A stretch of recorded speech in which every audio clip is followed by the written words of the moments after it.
C'est une équipe soudée. Chewbacca, Django et les autres sont prêts à affronter leurs adversaires sur le terrain de la RoboCup 2015. Ces petits bijoux de technologie sont l'œuvre des ingénieurs et chercheurs du Labri, le laboratoire bordelais de recherche en informatique. Et Olivier, le chef de projet, peut être fier. Ils sont la seule équipe française sélectionnée pour les phases finales. On entre dans l'atelier de Robin où on fabrique tous nos robots. Une dizaine de personnes, des mois de conception, de recherche et de tests en tout genre ont été nécessaires pour donner vie à ces petits robots. À 6 000 € pièce l'unité, ces humanoïdes doivent répondre à des critères bien spécifiques pour faire partie de la compétition. Dans la compétition, la limite est de limiter les sens des robots au sens humain. On n'a pas le droit à des éléments extérieurs. En fait, le robot, il a une caméra qui lui sert d'yeux, embarquée, qui bouge quand il bouge, etc.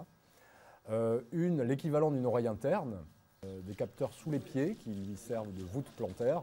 Car l'une des nouveautés imposées cette année par les organisateurs, c'est cette pelouse synthétique de 3 cm d'épaisseur, un défi supplémentaire en termes d'équilibre pour faire tenir ces robots sur leurs deux jambes.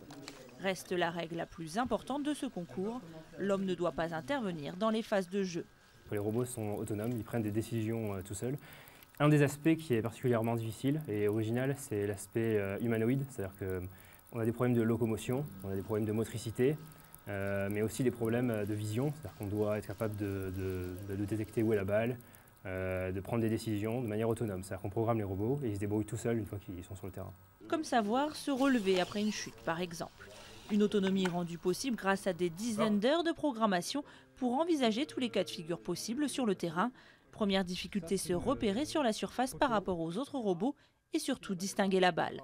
La difficulté cette année, c'est de réussir à détecter une balle blanche dans un environnement où les cages sont blanches et où les lignes sont blanches. L'année dernière, la balle était orange. Du coup, cette année, on essaie de développer des algorithmes qui utilisent le fait que la balle est lisse alors que le sol est rugueux.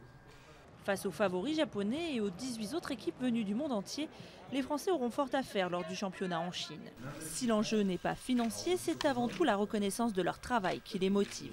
Une victoire pourrait permettre de redorer l'image souvent négative de la robotique en France, car les débouchés peuvent être très divers. L'équipe du Labri travaille ainsi sur le développement d'une orthèse thérapeutique pour les patients touchés par un AVC.